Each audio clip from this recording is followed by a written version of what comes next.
चले बैठिए आप आगे साथ आगे वाले हट जाओ चलो बाबू चले ऐसा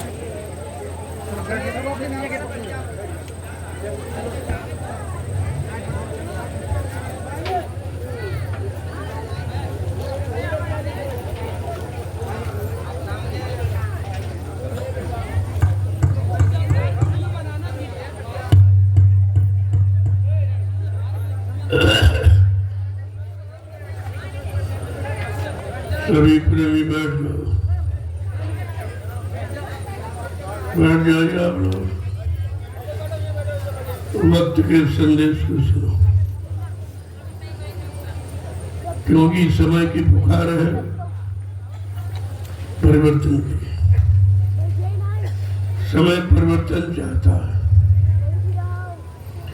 अब इस परिवर्तन को समझना है। परावर्तन परिवर्तन नहीं होता।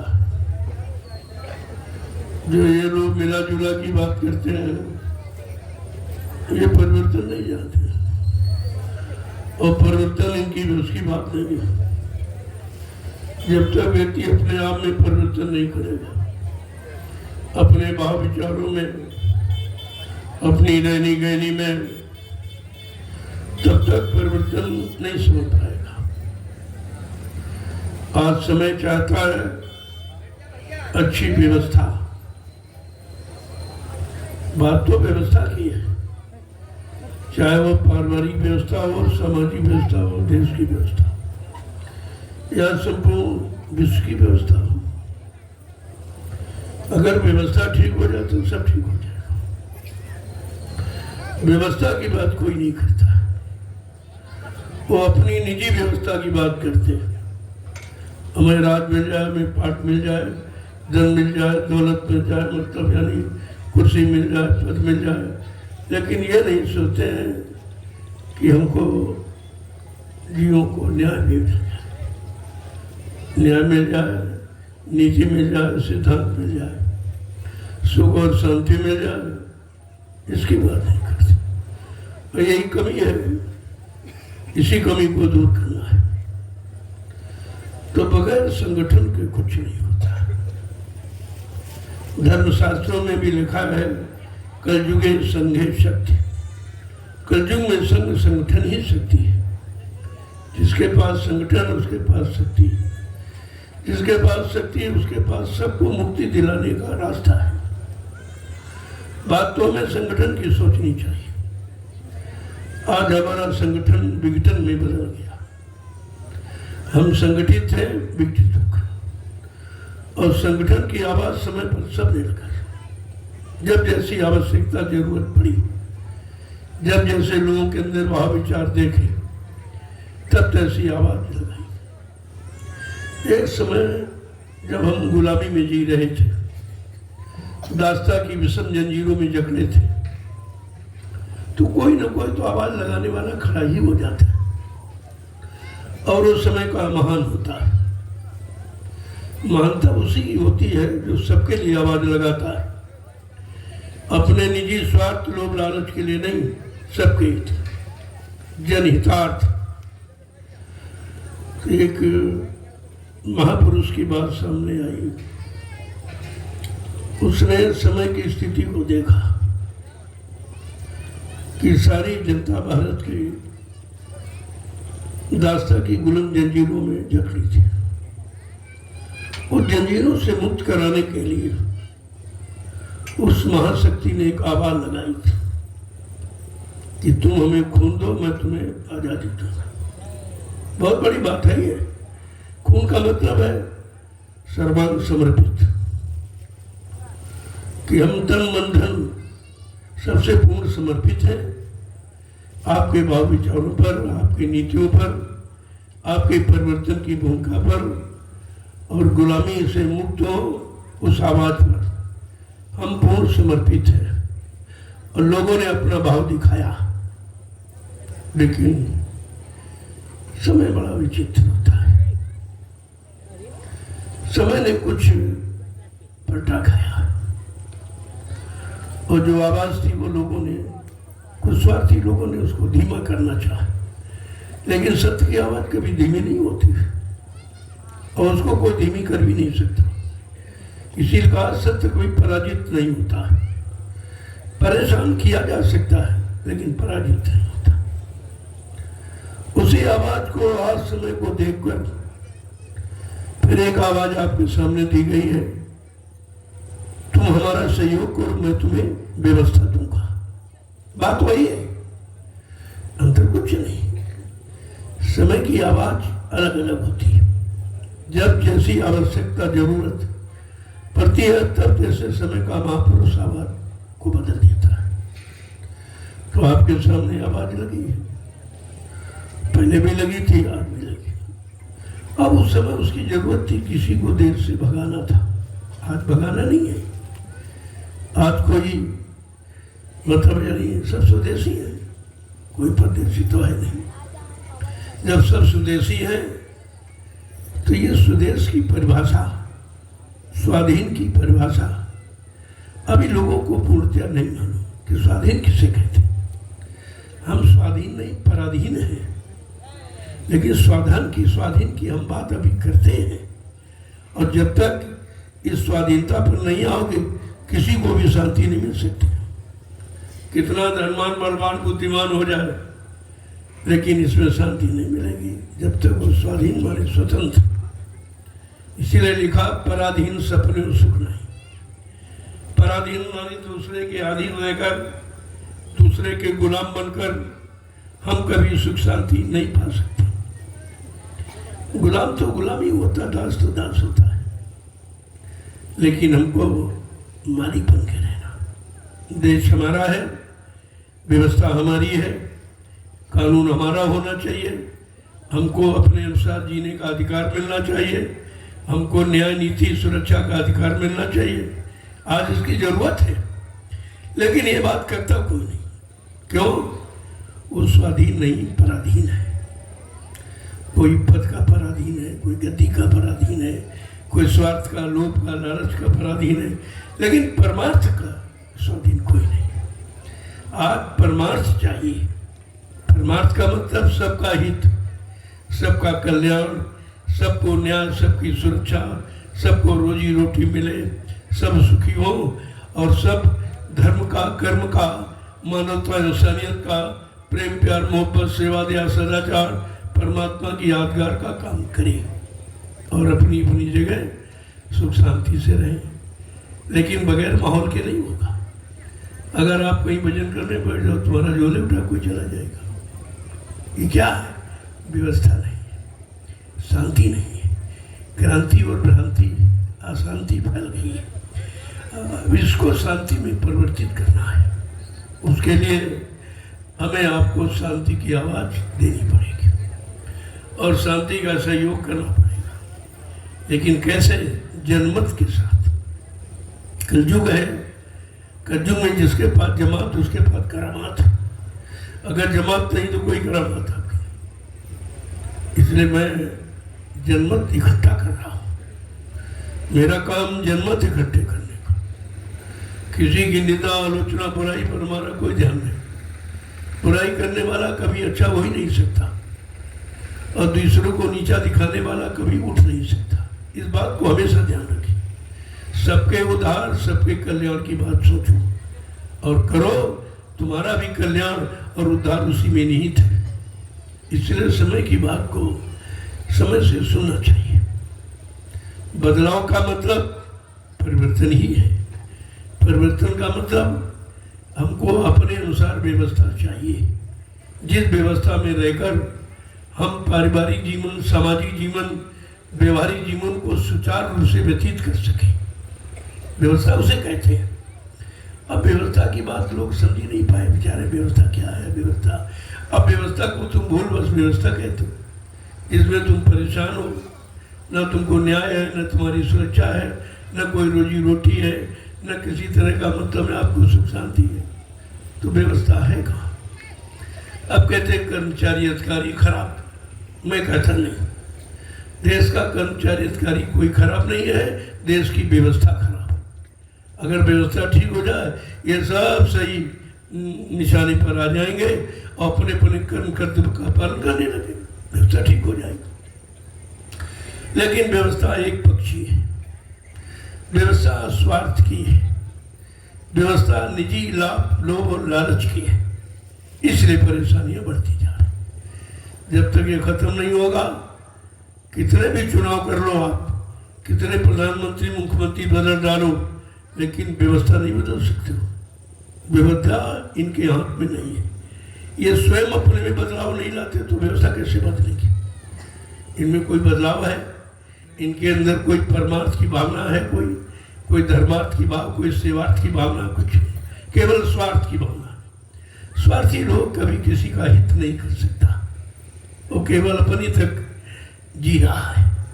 और यहाँ परमार्थ की बात हो रही है। संत महापुरुष परमार्थ की बात करते हैं, महाशक्तियाँ परमार्थ की बात करती हैं और बाकी सब स्वार्थ की बात करते हैं। जिनको आपने भगवान कहा वो भी स्वार्थ में ही नहीं थे, क्योंकि उनका इतिहास बताता है कि एक बदले की भावना से कितना बड़ा जनसंहार कर डाला लंका में। एक पल में एक बदले की भावना कि हमारी स्त्री का वर्ण हो गया। स्त्री कारण कीन संग्रामा, बन बन फिरे लक्ष्मण और रामा। एक स्त्री के बदले में कितना भारी जनसंहार हो गया। ये परमार्थ नहीं है, ये स्वार्थ है। ये मतलब यानी जिसके अंदर बदले की भावना है अभी स्वार्थ से अलग नहीं हो पाया। तो इसलिए परमार्थ कभी ऐसी शिक्षा नहीं देता। परमार्थ का मोड़ ही अलग है और जब तक आप परमार्थ के मोड़ पर नहीं खड़े होंगे आप सुख शांति कदाप नहीं पा सकते। आज मैं परमार्थ की बात ही कर रहा हूँ। सारे हिंदुस्तान को परमार्थ की तरफ ले जाने का प्रयास कर रहा हूँ कि आप परमार्थी जीवन व्यतीत करो, फिर देखो तुम्हारे जीवन में कितने सुख शांति। अब यह सब अपनी अपनी व्यवस्था, अपनी अपनी दुकानें, अपने स्वार्थ लालच के क्या कर रहे हैं? ये सब नर्क जाने के पंथ रास्ते हैं, इनसे दूर होना चाहिए। अब सदगुरु की शरण में आकर भी अगर आप मतलब अपने आप को नहीं बदल पाए, अपने आप को परमात्मा की जगह पर नहीं चला पाए, तो इससे सरल और सहज कोई रास्ता नहीं है जिसमें एक पैसे का खर्च। ये खर्च वाला रास्ता नहीं है, ये आपको बनाने वाला रास्ता, ये आपको सही सच्चे रास्ते पर चलाने वाला रास्ता है। सही सच्ची सुख शांति मिले ये उसका रास्ता है। इसलिए ये अधिकार कलयुग में संतों को मिला है। अब संत किसे कहते हैं? जो सबके अंत में खड़ा हो, काम के, क्रोध के, लोभ के, मोह के, अहंकार, ईर्ष्या, राग, द्वेष, स्वार्थ, लोभ, लालच, मान, अभिमान सबसे परे वो संत है। वो संत कोई दाढ़ी बाल नहीं है, कोई लाल पीला कपड़ा नहीं, कोई मजहब धर्म नहीं है। तो कहने का मतलब यह है, पहले हम शब्द की परिभाषा समझे, शब्द का अर्थ समझे, शब्दार्थ करना सीखे, तब तो आपकी समझ में आएगा। और ऐसे कहने से कुछ होने वाला नहीं है। कितना कहा गया, कितना सुनाया गया, लेकिन परिणाम अच्छा क्यों नहीं निकला? क्योंकि लोग बदले नहीं, लोगों ने अपने ऊपर लागू नहीं किया, अपने जीवन में उसको उतारा नहीं और उसके अनुसार बनने का प्रयास नहीं किया, इसलिए संदेश ही रह गया। तो संदेश नहीं है, संदेश है हमें सबको बदलने का, हमें सबको सही सच्चे रास्ते पर चलने का, हमें सबको मानवता, जो मानव इंसानों का भोजन जिसमें सद्बुद्धि सद्ज्ञान होता है, जब तक आपका भोजन नहीं सही होगा, आपका आहार सही नहीं होगा, आपके विचार कभी सही नहीं। आहार से विचारों का जन्म होता है। इसलिए समय की आवाज है कि हम मानवीय आहार, जिसे शाकाहार कहते हैं, शुद्ध आहार कहते हैं, सात्विक आहार कहते हैं, हमें उसे अपनाना है। तब हम अपने अंदर सद्विचार पैदा कर सकते हैं और सबके प्रति अच्छा सोच ही नहीं सकते, कर भी सकते, लेकिन उसके लिए सर्वप्रथम आहार की जरूरत है। बिना आहार के सुधार नहीं है, और आहार नहीं ठीक तो श्रृंगार नहीं बंद होगा। ये दूषित आहार ही तो श्रृंगार करता, और सात्विक आहार सुधार करता। श्रृंगार और सुधार में यही तो फर्क है, और आप न श्रृंगार समझ पाए न सुधार समझ पाए।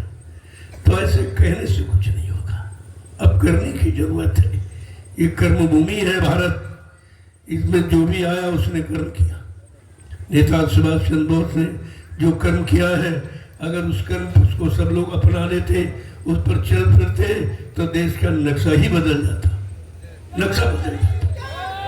लेकिन कुछ नहीं हुआ, केवल कहते रहे, सुनते रहे, सुनाते रहे। अब करने की बात तो आपने अपना ही नहीं, और आपने कुछ किया भी नहीं।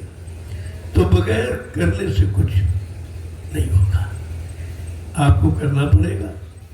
ये कहना सुनना ये सब ढोंग है, ये पाखंड है, इससे कुछ नहीं होगा। अब आप कहते रहो, लोग सुनते रहे, तो कहने वाला भी कुछ नहीं कर सकता और सुनने वाले भी कुछ नहीं कर सकते। इन दोनों को कर्तापन में उतरना पड़ेगा। सुना ऐसी जाता है करने के लिए, सुना इसीलिए जाता कि हम करने लगे, लेकिन यहाँ सुना सुनी है, केवल कहा सुनी, और कहा सुनी माने झगड़ा। कहते हमारी उनकी कहा सुनी हो गई, कहा सुनी तो झगड़ा है, और यही कि एक कह रहा एक सुना।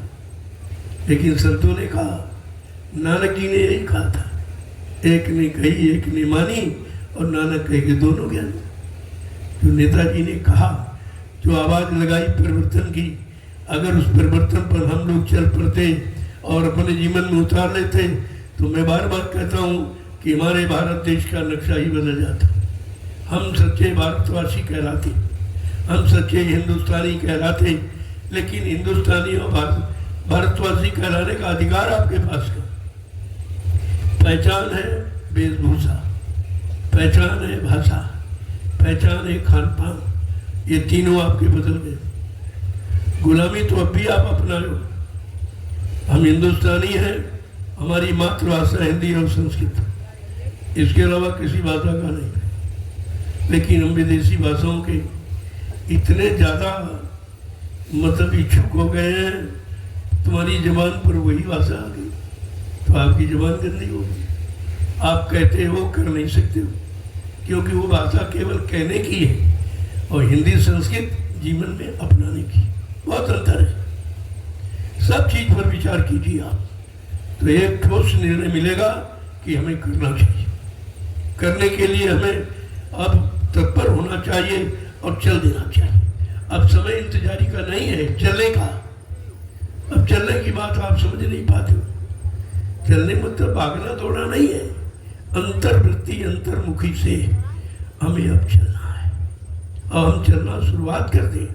अभी तक जिधर चले उधर अशांति ही अशांति आपके हाथ लगी, क्रांति हाथ लगी, अशांति हाथ लगी, और भ्रांति आपके यहाँ होगी, लेकिन शांति आपको नहीं मिली, क्योंकि शांति करने के बाद मिलती, सब सुनने सुनाने में। गोस्वामी जी महाराज को इसीलिए तो लिखना पड़ा, पर उपदेश कुशल बहु तेरे, जे आचरण ते नर न गणे। दूसरे को उपदेश करना, दूसरे को भाषण प्रवचन सुनाना बड़ा सरल है, लेकिन वही अपने पर उतारना और उसके अनुसार अपने जीवन को चलाना उतना ही कठिन है। बात तो इसलिए है अब करने की, ये कर्म भूमि है। इस भारत भूमि में जो भी आया, जिसने जन्म लिया, उसको कर्म करना पड़ा। वही उनके कर्म का ही तो इतिहास हम लोग ये पढ़ते हैं कि उन्होंने भाई क्या किया, जो उनका नाम लिया जा रहा, और हम क्यों, हमारा नाम क्यों नहीं लिया, हमने कुछ किया ही नहीं। बात तो करने की आती, अब क्या करना चाहिए और कराने वाला कौन होगा? तो राम को किसने महान बनाया? गुरु ने। ये गुरु शब्द है। गु माने अंधकार, रू माने प्रकाश, जो संपूर्ण अंधकार को प्रकाश में परिवर्तित करती, संपूर्ण झूठ को सत्य में बदलती, संपूर्ण परेशानी दुख तकलीफों को आराम और सुख में परिवर्तित करती। बात तो इसलिए है। तो हमें आपको अब कुछ समझना है, और समझ करके अब समझ को अंदर नहीं छिपा के रखना, उसको कार्य रूप में परिणित करना। जब करने लगोगे, जो आप करोगे वो तुम्हारे सामने आ जाएगा। इस पर विशेष ध्यान देने की जरूरत है। मैं 12 वर्ष से लगातार पूरे हिंदुस्तान के लोगों को संदेश दे रहा था। संदेश क्या था? कि हम भारतवासी हैं, हम हिंदुस्तानी हैं, हमारी कोई पहचान होनी चाहिए, हमारी जो मर्यादाएं हैं ऋषि मुनि महात्माओं की, त्यागी तपस्वियों की, शहीदों की, वो हमारे जीवन में उतरनी चाहिए। इसकी जरूरत है। वो तो भी नहीं कुछ हुआ है, लेकिन प्रयास हमारा उसी का है। जब तक हम सब लोग मिलकर देश की समस्याओं का समाधान नहीं निकालेंगे, तब तक कुछ। तुमको राजा कर देगा, प्रधानमंत्री कर दे, उनके पास कुछ नहीं, वो जानते ही नहीं है। वो परमार्थ सेवा धर्मार्थ से बहुत करोड़ों को दूर खड़े, वो तो स्वार्थ में डूबे हुए हैं, गद्दी के अभिमान में, कुर्सी के लालच में, जबकि इनको मालूम है ये चीज तुम्हारी नहीं है, न पहले तुम्हारी थी और न रहेगी, ये तुम्हारे यहाँ टिकने वाली नहीं। लेकिन नहीं समझ आ रहा कि जब आदमी किसी में डूब जाता है तो उसको वही चीज दिखाई देती। मैंने 12 वर्ष संदेश सबको दिया, ऐसा नहीं है। राजा प्रजा धर्माचार्यों को, उनको इनको सब, क्योंकि मैं परमिशन लेके कार्यक्रम करता हूँ।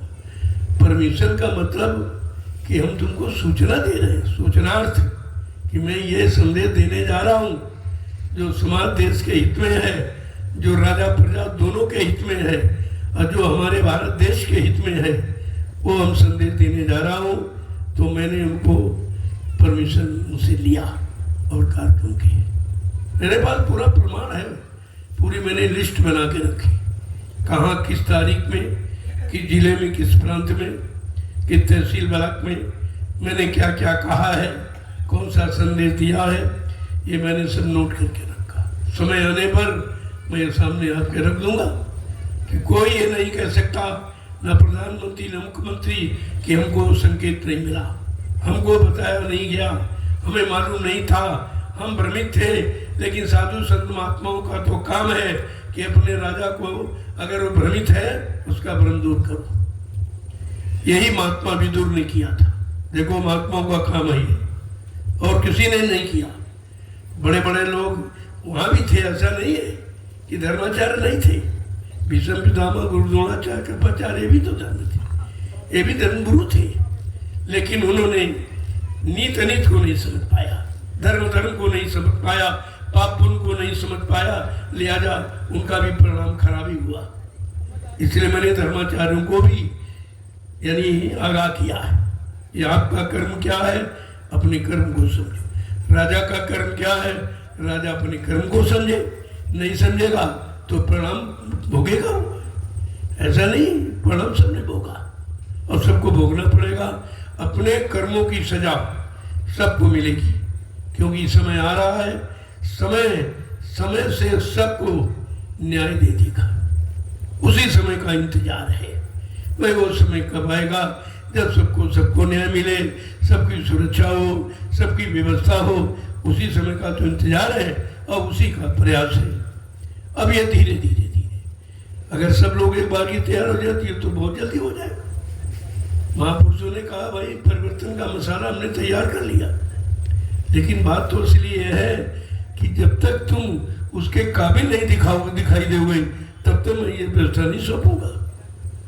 ये व्यवस्था ऐसे नहीं सौंपी जाएगी। ये ताज किसके सिर पर बांधा जाए? ये शहीदी इंकलाब है। ये ताज किसके सिर पे बांधा जाए? जो देश की व्यवस्था नहीं विश्व की व्यवस्था को सुचारू रूप से चलाए और नरसंहार और मांसाहार और दुराचार और भ्रष्टाचार ये सब समाप्त करती है। इसकी जरूरत है। जब तक ये नहीं होगा, कोई भी प्रधानमंत्री राष्ट्रपति बन जाए, लेकिन जब तक ये नियम नीति सिद्धांतों को नहीं अपनाएगा उसका राज चल नहीं सकता और वो भी पार नहीं हो सकता, उसको भी शांति नहीं मिलेगी। अभी उन्होंने नर्क नहीं पढ़े हैं कि किन किन कार्यों से नर्क मिलता है, किस किस स्वार्थ में डूब जाने पर नर्क मिलता है, कौन कौन से व्यभिचार हैं जिसके करने से नर्क मिलता है। ये तो उनके पास है ही नहीं। ये महात्माओं का संदेश है। वो महात्माओं के आना के पास आना पसंद नहीं करती, पर सुनना भी नहीं पसंद करती, लेकिन मैंने सुनाया है। मैं ये नहीं कह सकते कि हमको बताया नहीं, इसीलिए मैं परमिशन लेता था।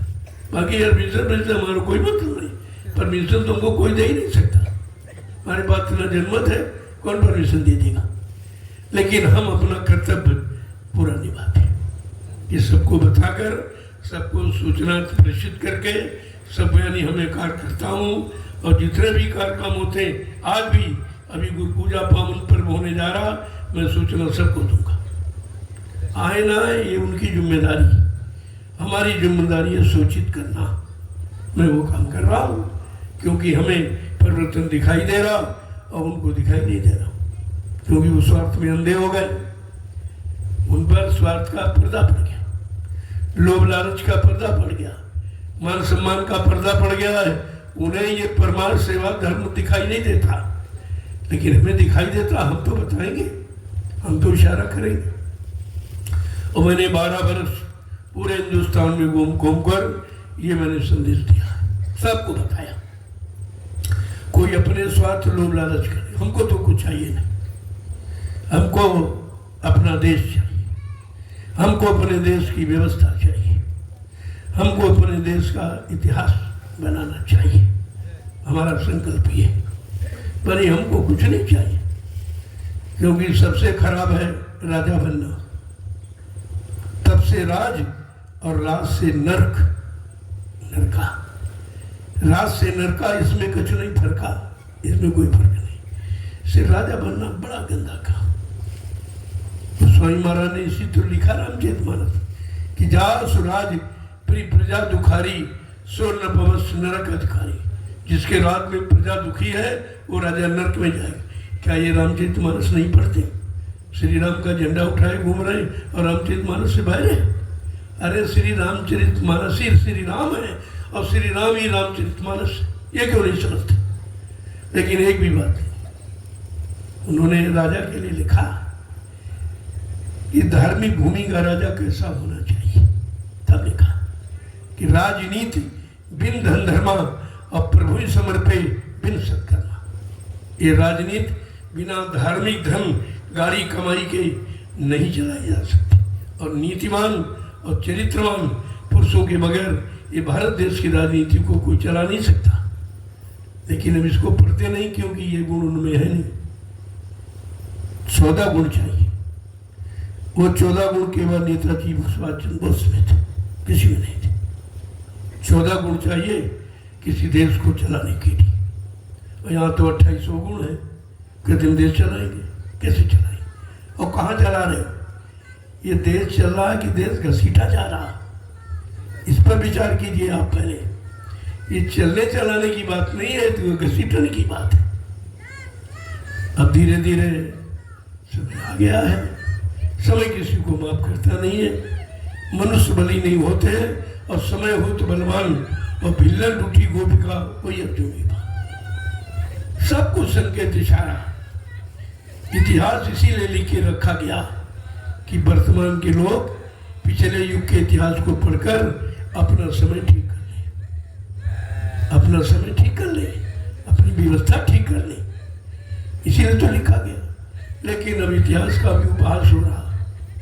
सब पढ़ते हैं, सुनते, सुनाते, करने वाला कोई नहीं, मानने वाला कोई नहीं, चर्चात करने वाला कोई है ही नहीं।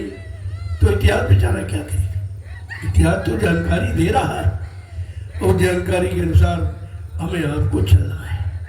जब तक चलोगे तभी मंजिल पर पहुंचोगे। केवल शोर मचाते रहो, हल्ला मचाते रहो, सुनते सुनाते रहो तो मंजिल नहीं तय होगी। मंजिल तो चलने के बाद ही तय होगी। अब चलने वाला व्यक्ति सुनने सुनाने के चक्कर में ही रहता, सीधा निशाना अपनी मंजिल पर जाने का बनाता है। हमें आपको अपनी मंजिल तय करनी चाहिए। तय जब ही करोगे जब एक एक कदम विश्वास के साथ उठाओगे। एक ही कदम, चाहे जितनी बड़ी दूरी हो, अगर आपको विश्वास हो गया कि एक कदम उठाने पर 27 इंच जमीन कम होती, ये फौजी कदम है। 27 इंच एक बार में 27 इंच कम हो रहा तो धीरे धीरे धीरे एक न एक दिन हम हजारों किलोमीटर की यात्रा को अपने पैरों के नीचे ला के खत्म कर सकते हैं। लेकिन विश्वास होना चाहिए, दृढ़ता होनी चाहिए, तभी कुछ काम होगा। दृढ़ता और विश्वास बहुत जरूरी है। आज दृढ़ता विश्वास नहीं, तभी तो हम परेशान हैं। शंका पहले करते, कोई कुछ कहते भाई क्या लाभ मिलेगा?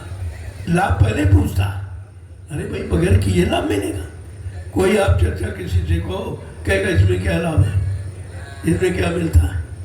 मिलने लाभ की बात पहले सोच रहा, जबकि लाभ परिणाम है और परिणाम कर्म करने के बाद ही तो मिलता। पहले कौन दे देगा आपको? नौकरी करते हो आप, 30 दिन तुम्हारी नौकरी देख लिया, तब आपको पेमेंट मिलता, तनख्वाह देता। पहले कोई नहीं देगा। मजदूरी 8 घंटे कर लोगे तो शाम को बाद में मजदूरी मिलेगी। इसी तरह हमें सब पर विचार करना चाहिए कि हम जब तक करेंगे नहीं तब तक हमें मिलेगा कुछ नहीं। अगर कोई मान लो दे भी दिया तो ये सामान तो नाशवान है, ये तो सबके पास है। शुद्ध धारा लक्ष्मी पापियों के घर हो, सबके पास। लेकिन संत दरस, हरिकथा, गोस्वामी दुर्लभ तो, ये 2 काम दुर्लभ। सच्चे रास्ते पर चलाने वाला महापुरुष का मिलना बड़ा कठिन है और भगवान की प्राप्ति हो जाए। पहले तो भगवान की व्यवस्था की प्राप्ति हो, जो मानव इंसान के लिए व्यवस्था बनाई गई। पहले तो आपको व्यवस्था चाहिए, तभी तो आप भगवान की प्राप्ति कर सकेंगे। और व्यवस्था नहीं तो आप चिंतित हो, और चिंता करने वाला व्यक्ति कभी भजन इबादत पूजा कर ही नहीं सकता। उसको चिंताएं सता रही, समस्याएं उसको मजबूर कर रही। तो इसलिए व्यवस्था चिंता और समस्याओं का समाधान है। जब तक आप व्यवस्था के बारे में नहीं समझेंगे, आपकी चिंता जाने वाली नहीं। इसलिए मैं व्यवस्था की बात करता हूँ। मैं संपूर्ण चिंताओं समस्याओं का समाधान करने की बात करता हूँ कि हम सब मिलजुल कर इस काम को आगे बढ़ाएं और करें। हमें किसी के सहारे नहीं रहना कि कोई कर दे, कोई कर दे। अरे भाई कोई क्यों कर दे? क्या हम नहीं कर सकते? हमारे में भी परमात्मा ने बुद्धि और शक्ति दी है, क्या हम नहीं कर सकते? आप अब सब यही कहते हैं ऐसा होना चाहिए, ऐसा होना चाहिए। अरे चाहिए शब्द हटाओ, चाहिए शब्द पर जीवित रहोगे कभी कुछ नहीं मिलेगा। चाहिए नहीं, ऐसा करना है।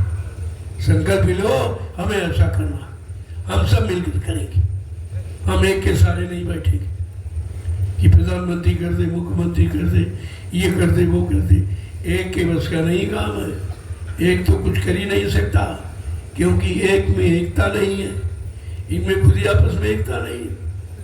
ये सब प्रधानमंत्री बनने के चक्कर में अरे किसी को बना दिया जाए, उससे मतलब क्या? काम सबको करना चाहिए, लेकिन एक दूसरे को गिराने के चक्कर में, नीचा दिखाने के चक्कर में, ये ईर्ष्या जब तक रहेगी तब तक कुछ होने वाला नहीं है। और इनमें सबसे बड़ी ईर्ष्या, कोई किसी का भला नहीं चाहते, कोई किसी की प्रगति, उद्धार, उन्नति नहीं चाहते। इनके अंदर स्वयं ऐसी कोई भावना अच्छी नहीं है। हमें आपको इस पर विचार करना अब हम स्वतंत्र हैं, अच्छे विचार, अच्छे कर्म, अच्छा खान पान करने के लिए हम स्वतंत्र हैं। इसमें हमारे साथ पराधीनता नहीं लागू होगा, हम स्वतंत्र हैं। और जो हम स्वतंत्र हैं और ये करने लगेंगे तो सारी पराधीनता से मुक्त हो जाएंगे। पराधीनता ये कि उनके सारे बैठे, वो न्याय करे, वो सुरक्षा करे, वो हमारी व्यवस्था, ऐसे तुम कहते रहो, कोई सुनने वाला नहीं। तुमको व्यवस्था देने से उनको क्या लाभ है? वो तो ये सोचते हैं जो केवल अपने तक सीमित है, अपने लोभ लालच स्वार्थ तक सीमित है, वो कभी दूसरे के हित की बात सोच नहीं सकता। तुम्हारे यहाँ ये सब यही है, जितने भी है, किसी ने कुछ किया है, जब पहले नहीं किया तो अब कहाँ से कर ले। 72 वर्ष है आज़ादी का बीत गया, क्या मिला भाई अब? जब 72 वर्ष तो जीवन है, इतने वर्ष तो कलयुग में जीवित नहीं रहता इंसान। एक जीवन पूरा निकल गया और मिला कुछ नहीं, तो अब तुम इससे उम्मीद क्या रखते हो? सरकार नाम की चीज हमारे देश में कभी नहीं है, ये तो अभी लोग ले आए, अभी ले आए। हमारे देश में सरकार शब्द नहीं, हमारे देश में नेता शब्द नहीं था। नेता शब्द तो एक ही के आगे लागू है, नेता सुभाष चंद्र बोस। किसी के साथ ये शुद्ध किसी के अंदर के साथ में लागू नहीं करना चाहिए। अब सब नेता, ये नेता का मतलब कहते हैं जो सबसे सब कुछ लेता और किसी को कुछ नहीं देता, उसको कहते नेता। ये नेता ही है।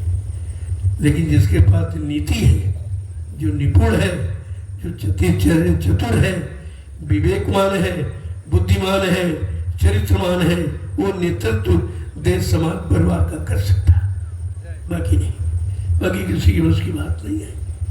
इसलिए मैं तो यही लोगों को बताना चाहता हूँ कि अब किसी के सहारे मत बैठो, खुद खड़े हो जाओ, खुद काम करो।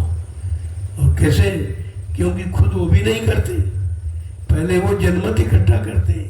ये वोट लेना क्या, जनमत ही तो है।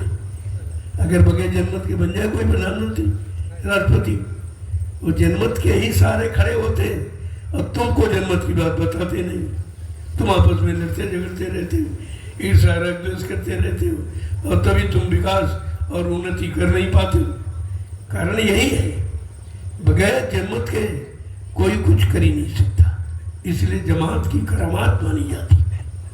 आज हमारा जनमत सबसे बड़ा, हम 45 करोड़, लेकिन ब्रिटेन में सब फैल गए, इधर भ्रमित हो गए।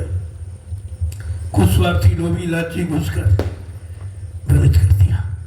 अब तुम उन स्वार्थी लोभी लाचियों को पहचान ही नहीं पाते कि ये तुम्हारा काम कर रहे हैं कि तुमसे अपना काम करवा रहे हैं, ये तुमको लाभ दे रहे हैं कि तुमसे अपना लाभ ले रहे हैं।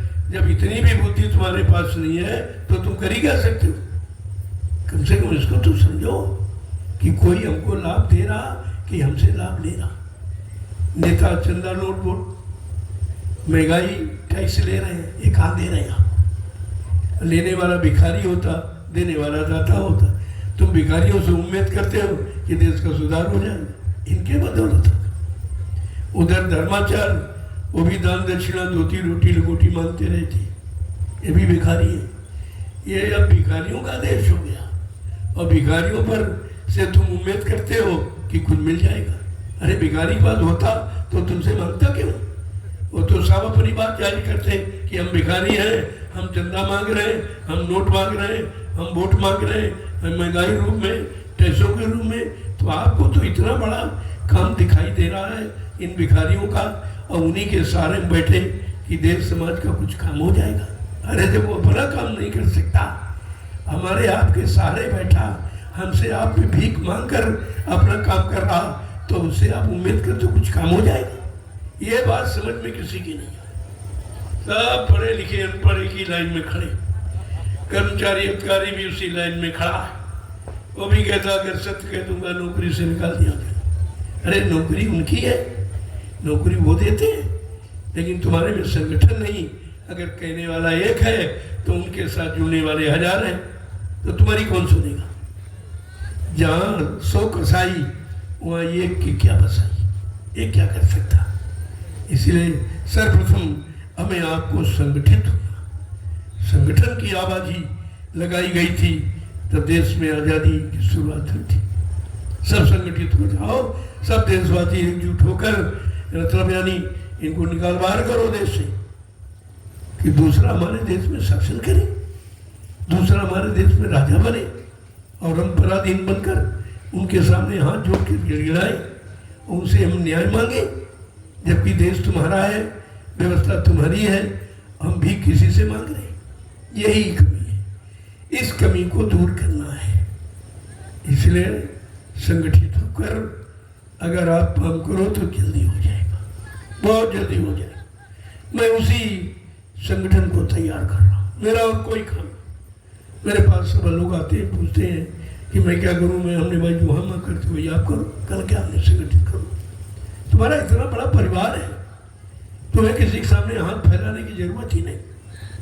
और जिसके पास 45 करोड़ का जनमत है वो किसी के सामने हाथ फैलाएगा, लोग खुद उसके सामने आएंगे, व्यवस्था उसकी होगी जिसके पास जमात है। इन लोगों ने फूट इसीलिए पैदा की कि जमात अगर नहीं होगी तो ये कुछ नहीं कर सकती, तो हमारे यहाँ में फूट पैदा कर, यही फूट ही हमारी पराधीनता का कारण है। अगर ये फूट खत्म हो जाए और हम संगठित हो जाए तो हमारी पराधीनता समाप्त हो जाएगी, हम स्वाधीन हो जाएंगे। स्वाधीनता हमारा जन्मसिद्ध अधिकार है, हम उसे कैसे बुला सकते हैं, लेकिन कहने से नहीं, करने से। करना तो पड़ेगा आपको, कर्मभूमि में, कर्म क्षेत्र में आपको उतरना पड़ेगा। ये भाषणबाजी, प्रवचन, ये सब बंद करो, इससे कुछ होने वाला नहीं है। 72 वर्ष नेताओं ने भाषण दिया है और महात्माओं ने प्रवचन किया और किया कुछ नहीं, किया कुछ नहीं। तो भाषणों से सुधार नहीं होता, प्रवचनों से धर्म नहीं आता। धर्म धारित, धर्म तो धारण की चीज है, जब अपने जीवन में उतारोगे तब तुम्हारे अंदर धार्मिकता का अंकुरण होगा। धार्मिकता का मतलब अच्छे विचार, अच्छा खान पान, अच्छी सोच, अच्छी कर्म, इसको कहते हैं धार्मिक। धार्मिक कोई अत्तर पत्थर कागज कैलेंडर नहीं होता, कोई तीरथ मूर्त पानी, ये धार्मिक नहीं है। यही तो पाखंड आपको धर्म की तरफ मोड़ दिया इसने और आप फंस गए।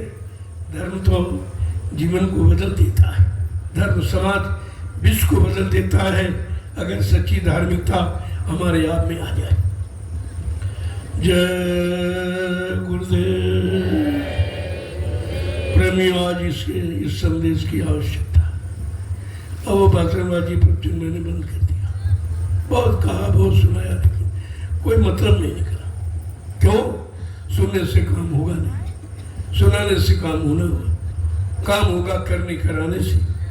तो करने कराने के लिए तो मुंह बंद करना पड़ेगा। जो करता वो चुपचाप काम में लग जाता, वो बड़ी विराम दे देता, वो कुछ नहीं कहता, साफ बोलना कुछ नहीं, कुछ कहना ही नहीं। अपने लक्ष्य की तरफ चलना सीखो। पहली बात अपना लक्ष्य बनाओ कि हमारे जीवन का मुख्य लक्ष्य क्या है। हमारा व्यक्तिगत जीवन का नहीं, सार्वजनिक जीवन का, सामाजिक जीवन का, व्यवहारिक जीवन का हमारा लक्ष्य क्या है, क्या होना चाहिए। जब तक ऐसी विचारधारा हमारे आपके अंदर नहीं आएगी तब तक कुछ भी होने वाला नहीं है। मैंने 60 वर्ष मथुरा का माहौल देखा, कुछ नहीं हुआ। सब भ्रमित हो गए, सब भटक गए, इधर उधर चले गए, बचनों को बोल। 12 वर्ष फिर मैंने एक मौका दिया कि चलो एक बार फिर आपको याद दिला दूं कि आप क्या भूले हो, किसको आपने छोड़ा है। जब तक वो चीज़ नहीं आएगी आपको लाभ मिलने वाला नहीं है। कौन सा लाभ? आंतरिक शांति, भ्रांति को दूर करना और शांति को पैदा करना। काम तो ये करना है। अब इतनी भ्रांतियां हैं कि आपको उसी से फुर्सत नहीं मिलती। इतनी क्रांति छिड़ गई है जगह जगह, और एकमात्र केवल स्वार्थ का, और उनके अंदर कुछ नहीं। कितनी दुकानें खुल गई देखा, बहुत धर्म की दुकान, धर्म एक है, दुकानें कितनी, उनको देखिए। अब केवल दुकानों पर सौदा बगैर पैसे का नहीं मिलेगा। आप समझ लो दुकानों का मतलब पैसा दो, लेकिन दरबार लुटाता है। ये दरबार है यहाँ लुटाया जाएगा और लुटाया जा रहा।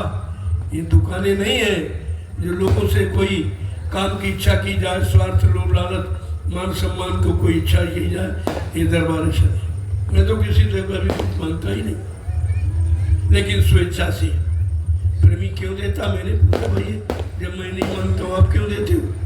कहते मैं इसलिए देता हूँ कि हमारे पास समय नहीं है, हम कहाँ लगाएं, किसको दें।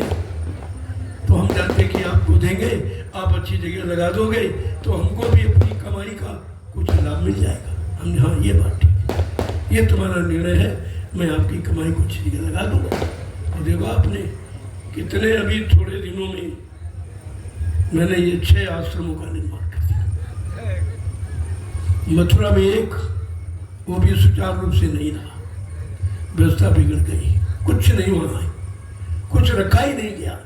सब स्वार्थी लोभी लालची टूट पड़े, एक दिन लूटमार होने लगे, खत्म हो गया। लेकिन हमने कहा ठीक कोई बात नहीं, चलो एक आश्रम आपने गंदा कर दिया, अरे मैं आश्रम बनाना जानता हूँ, बना दूंगा। मैंने 5 आश्रम बना दिए, वैसे तो 6 हैं लेकिन 5, 3 तो यही है। एक आपका हरदोई बगल में दयाल आश्रम, और 2 ये है, एक नैमिषारण में और एक रामशाला मिश्रित में है जहाँ बैठे हो आप, और एक नवीनतम आश्रम का निर्माण करने जा रहा है। वो सबके जनहित का होगा, उसमें किसी एक व्यक्ति का नाम नहीं होगा, सबके लिए। वो कब होगा? जब समय आएगा। इससे तुम्हें जानकारी देने के लिए मैंने इन आश्रमों का निर्माण किया था कि यहाँ से लोगों को सही सच्ची जानकारी मिलेगी कि आश्रम का मतलब क्या होता है। आश्रम माने अपना आश्रम, किसी दूसरे से भीख मांग के नहीं, अपना आश्रम, अपना आश्रम, अपनी अपनी गाड़ी कमाई जहाँ लगेगी वहाँ हमेशा सुख शांति ही रहती। मैंने किसी सेठ साहू का पैसा नहीं दिया। लोगों ने कहा करो ले लो, 2 करोड़ ले लो। नहीं मैं भिखारी नहीं हूँ, हमारे गुरु ने मुझे भिखारी बनाया नहीं था, इसलिए मैं भिखारी नहीं हूँ। अगर आपको वोट देने की इच्छा है उधर चले जाओ, उधर नैमिषारण में तमाम भिखमंगे हैं, उनको दे दो, मुझे नहीं दो। अयोध्या में चले जाओ, मथुरा चले जाओ, कहीं चले जाओ, तमाम भिखारी वहाँ सड़क किनारे बैठे, उनको दे देना, हमको जरूरत नहीं। हमको तो प्रेमियों की गाड़ी कमाई चाहिए जिससे समाज देश का कल्याण हो, इसके लिए। और प्रेमियों ने किया और आपके सामने बना दिखाई दे रहा। आदमी अपना घर नहीं बना पाता, यहाँ 3 आश्रम को निर्माण कितनी जल्दी हुआ, इसको आप देखिए। ये है सच्चाई का प्रतीक। जहाँ सत्य है वहाँ सब कुछ है, जहाँ धर्म है वहीं सब कुछ है, जहाँ मानवता, इंसानियत, प्रेम, प्यार, मोहब्बत, सेवा, दया, सदाचार, परमात्मा की यादगार है, वहीं पर सब कुछ है और कहीं कुछ नहीं। ये आपको करना पड़ेगा, आज नहीं तो कल। अब ज्यादा समय नहीं है, अब समय तुम्हारा इंतजार नहीं करेगा। महापुरुषों ने बहुत समझाया, बहुत समय दिया, लेकिन लोग नहीं माने। तब कहा भाई नहीं मानोगे तो जो मनाने वाला हम उसके हाथ में चार्ज दे देंगे, कुदरत। तो कुदरत के हाथ में चार्ज दे देंगे। अब कुदरत क्या करेगी जरा देखिए। अब तक तो बहुत कुछ हो जाता, ये विनाश तो 80 में ही समाप्त हो गया, विनाश 80 में हो जाता। लेकिन महापुरुषों ने अपना वरद हस्त रखकर अपनी अमृतमयी वचन वाणी वायुमंडल में प्रसारित करके उस कुसुम को रोक दिया था, उसको रोक दिया है। लेकिन फिर भी आप नहीं माने, फिर भी आपकी समझ में नहीं आया कुछ, तो कहा तुम ऐसे नहीं मानोगे। तो पिछला इतिहास बता रहा कि समझाने बुझाने पर नहीं माने, तो उन्होंने कहा ठीक है, उन्होंने कहा चार्ज कुदरत को दे दिया। अब कुदरत तो सबको समझाना जानती, अब समझा देगी, समझा देगी। मैंने 2 बरस वाणी का विराम लिया, देश में घूम घूम कर पहले जैसा आप संदेश नहीं दूंगा, उसकी जरूरत नहीं। जब घर वाले ही सुधार में करें, घर वाले ही विरोध करें, घर वाले न समझें, तो वहां पर चुप हो जाना ही बुद्धिमानी है। विभीषण क्यों चुप हो गया? उसकी बात भाई ने नहीं मानी। अच्छी सच्ची बात, न्याय नीति की बात नहीं मानी तो उसने कहा चलो घर से बाहर चले जाओ, इस घर में रहने का कोई मतलब। उसने तो घर वाले छोड़ दिया। महात्मा विदुर की बात जब नहीं मानी, न राजा ने मानी, बड़े बड़े धर्माचार्य उन्होंने नहीं माना, तो उसको त्याग पत्र दे दिया। लेकिन यहाँ किसी मंत्री ने त्याग पत्र दिया है? सब सहयोगी हैं, अपने राजा को नरक में ढकेलने का काम सब कर रहे हैं, सब सहयोग कर रहे हैं। पहले मंत्री का कर्तव्य था कि अपने राजा को सही सच्चे रास्ते पर चलने की सीख दे, उनको सलाह दे। ये सलाहकार है। चलो सलाह कोई बुरे काम के लिए थोड़ी होती, लेकिन कोई नहीं, सब तारीफ करेंगे, सब वाहवाही करेंगे कि मतलब यानी, तो ये तो और गिराने के चक्कर में। लेकिन ये राजा को सोचना चाहिए कि भाई हमको जो हम कर रहे हैं सब उसी में सहयोग कर रहे हैं। कोई नहीं कह रहा कि ये ठीक है कि खराब है, अच्छा ये बुरा है कि पाप है कि पुण्य है, कि धर्म है कि ये धर्म है, कि सत्य है कि ये सत्य है, कोई कहने को तैयार नहीं। तो राजा को भी तो समझना चाहिए। लेकिन संजोगे कैसे? क्या धर्मशास्त्र झूठे हो जाएंगे? विनाश करे विपरीत बुद्धि। जब जिनका विनाश होने को होता है उनकी बुद्धि विपरीत दिशा में काम करती है। आप चाहे जितनी अच्छी सच्ची बात बताओ, वो मानने को तैयार नहीं होगा, क्योंकि उसको पाप का घड़ा भर गया, वो फूटेगा, वो फूटेगा निश्चित। इसे कोई रोक नहीं सकता। रोकने वालों की बात जब नहीं मानोगे तो रोकेगा कौन? और तो कोई रोक ही नहीं सकता। जिनके साथ कुदरत है, कुदरत जिनके इशारे पर काम करती है, वो रोकेगी। जब उनकी बात आपने मानना नहीं करता, भाई कुदरत से कहा तुम करो, अब तुम करो, मेरी बात नहीं मानी। तुम्हारा मनाना अच्छा है, तुम्हारा मनाना इनके बुरे कर्मों का तरीका तुम्हारे पास है, इनको सजा देती है जो तुम मान लेंगे। इसलिए गुरमियों, बड़े समझने सोचने का समय है। अब इधर उधर भाषणबाजी, प्रवचन, शोर शराबे का समय खत्म हो गया। बहुत बताया, बहुत सुनाया, बहुत समझाया। जब कोई समझने के लिए तैयार नहीं है, अच्छे काम करने के लिए तैयार नहीं है, अच्छे रास्ते पर चलने के लिए तैयार नहीं है, अच्छा खान पान अपनाने के लिए तैयार नहीं है, तो वाणी को विराम देना ही बुद्धिमानी है। चुप हो जाना चाहिए, ये चीज है। जय गुरुदेव। देखो जय गुरुदेव का मतलब विश्व गुरु हो भारत देश, यही शब्द है। जय शंकर ध्वनि है, सम्मान सूचक, आदर सूचक शब्द है।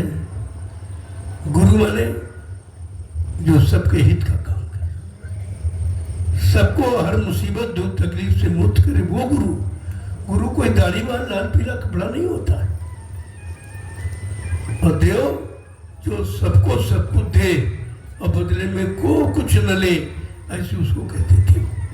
ये ऐसा शब्द है, तीन शब्द, जय, गुरु और देव, ये तीनों का अर्थ है। और यही अर्थ आपके काम आने वाला, और यही आप चाहते हैं, लेकिन आप समझ नहीं पाते हो कि जय गुरुदेव का मतलब क्या। जय हिंद जय गुरुदेव कोई अंतर है? जय हिंद तो जय गुरुदेव ही है। जय हिंद भारत देश, जय गुरु भारत देश, ये बात समझनी चाहिए आपको। जब समझ लोगे तब अंतर द्वंद्व समाप्त हो जाएगा। जो अंतर में द्वंद्व चल रहा है, अंदर में वैचारिक क्रांति, विचारों में भिन्नता चल रही, ये समाप्त हो जाएगी, कुछ नहीं रहेगा आपका। जय गुरुदेव, जय गुरुदेव। इसीलिए जय गुरुदेव नाम किसका कहते हैं? प्रभु का। प्रभु, ये प्रभु की सारी सत्ता है। जब प्रभु मृत्युलोक मंडल पर आ गया तो उसकी सत्ता और कौन संभाल सकता है? किसके बस की बात है? तो प्रभु शब्द पर विचार करो। गोस्वामी महाराज ने यद्यप रामचरितमानस के उत्तरकांड में इशारा किया है, एक अनी अनामा अज सच्चिदानंद प्रभु धाम, वो एक अनामी धाम है, वहाँ एक अनामी महाप्रभु है। जब अनामी महाप्रभु स्वतः मानव चोला धारण करके मृत्युलोक मंडल पर आ जाएगा, प्रभु नाम को जगाएगा, प्रभु नाम को सिद्ध करेगा, प्रभु नाम का प्रचार कराएगा, प्रभु नाम से जीवात्माओं को जगाएगा, प्रभु नाम का बेड़ा भवसागर में लगाकर इन जीवात्माओं को घर पहुंचाएगा। ये है प्रभु। प्रभु का ये आदमी इंसान नहीं है।